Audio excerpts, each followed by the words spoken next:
Red alerts और warnings के बावजूद पाकिस्तान में दहशतगर्दी के वाक़यात में मुसलसल इजाफा हो रहा है और कलअदम तहरीक तालिबान पाकिस्तान इस वक्त पाकिस्तान की सिक्योरिटी से मुताल्लिक एक बहुत बड़ा खतरा बन चुकी है। और अब नए साल के पहले महीने में ही खैबर पख्तूनख्वा के दारुल हुकूमत में दहशतगर्दी का अफसोसनाक वाक़या पेश आया है। आज पेशावर में पुलिस लाइन्स की मस्जिद में दौरान नमाज खुदकुश धमाका हुआ, जिसमें अब तक 59 अफराद जाबाहक हो चुके हैं और 150 से ज़ायद ज़ख्मी हैं, जबकि जाबाहक होने वाले अफराद में अक्सरियत पुलिस अफसरान और उनके अहले खाना की है। अहम बात यह है कि पेशावर की ये पुलिस लाइन्स की मस्जिद रेड जोन के इहाते में आती है।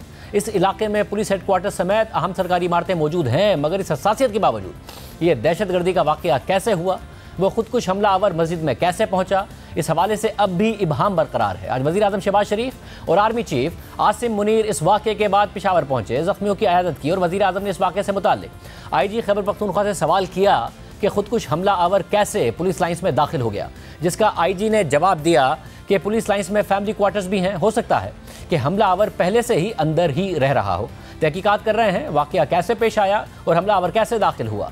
यानी अब तक इस हवाले से तहकीकात हो रही हैं कि हमला आवर इस हसास इलाके में कैसे दाखिल हुआ, जबकि ऐनी शाहिदीन के मुताबिक खुदकुश हमला आवर नमाजियों की पहली सफ़ में मौजूद था और जैसे ही पेश इमाम ने नमाज का आगाज़ किया तो खुदकुश हमला आवर ने खुद को धमाके से उड़ा दिया, जिसमें मस्जिद के पेश इमाम समेत मुतादिद नमाजी जाबाहक हुए। सिर्फ यही नहीं, धमाके की शिद्दत की वजह से मस्जिद की इमारत गिर गई और कई घंटों तक लोग जख्मी हालत में मलबे तले दबे रहे। एक हंगामी सूरत हाल बनी रही और रेस्क्यू हुक्काम पूरा दिन कोशिश करते रहे कि जख्मियों को मलबे से निकाला जाए। एक पुलिस अफसर जो इस वाक़े में जख्मी हुए, उन्होंने खुदकुश हमले की तफसीलात बताते हुए कहा कि इमाम साहिब की तरफ से जैसे ही नमाज के लिए तकबीर पढ़ी गई, उसके कुछ लम्हे बाद ही धमाका हो गया। ये जोर की नमाज के लिए हम सब जमात में जमा थे और मैं हाल से बरामदे में खड़ा था और तकबीर मतलब ये हुई, इकामत हो गई थी और तकबीर हो गई। इमाम साहब ने तकबीर किया, इस दौरान एक जोरदार धमाका हुआ। फिर हम मतलब हमें समझ नहीं आया ये क्या हुआ है, लेकिन हमें मतलब धमाके की आवाज़ इतनी ज़्यादा थी फर्शत, हमें बरामदे से बाहर फेंक दिया और इसके बाद सारी छत और दीवार गिर गई हमारे ऊपर। लेकिन अल्लाह का फजल के अल्लाह पाक ने हमें बचा दिया है।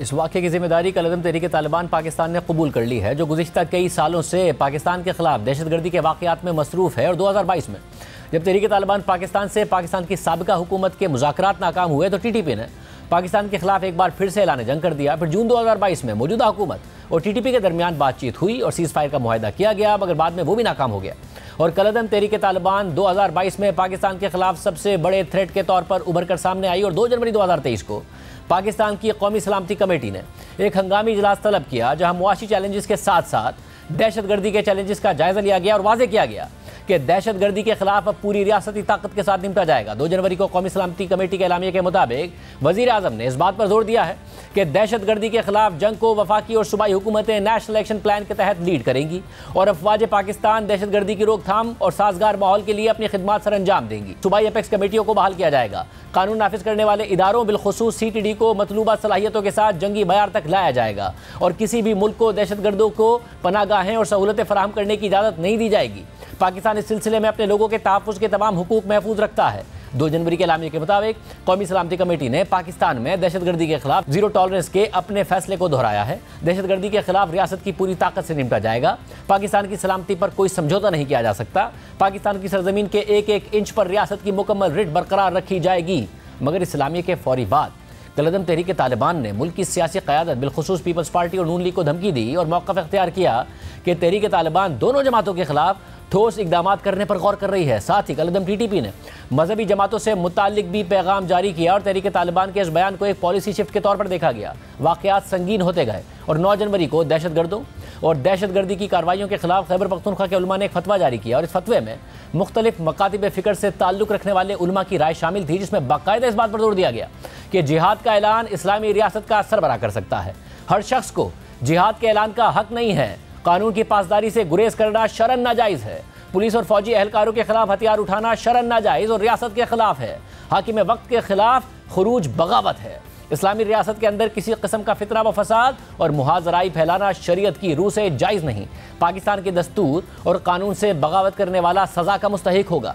मगर इस फतवे के बाद भी आज कल-ए-दम तहरीक तालिबान ने मस्जिद में नमाजियों को निशाना बनाया और हाल ही में कल-ए-दम तहरीक तालिबान अपने बयानात में वाज़ेह कर चुकी है कि वो पाकिस्तानी रियासत के खिलाफ इकदाम करती रहेगी, जबकि हुकूमत मुसलसल इस बात पर जोर देती रही है कि अफगानिस्तान कल-ए-दम तहरीक तालिबान की पनाहगाह बन चुका है और दहशतगर्द वहीं से आकर पाकिस्तान में कार्रवाई करते हैं। अफगान हुकूमत का मौक़िफ़ है कि ये हमले पाकिस्तान से ही हो रहे हैं और जब अफगानिस्तान में तालिबान की हुकूमत आई तो उसके बाद पाकिस्तान में तहरीक तालिबान को रिसेटल किया गया। साबिक़ वज़ीर आज़म इमरान खान खुद ये बार बार कह चुके हैं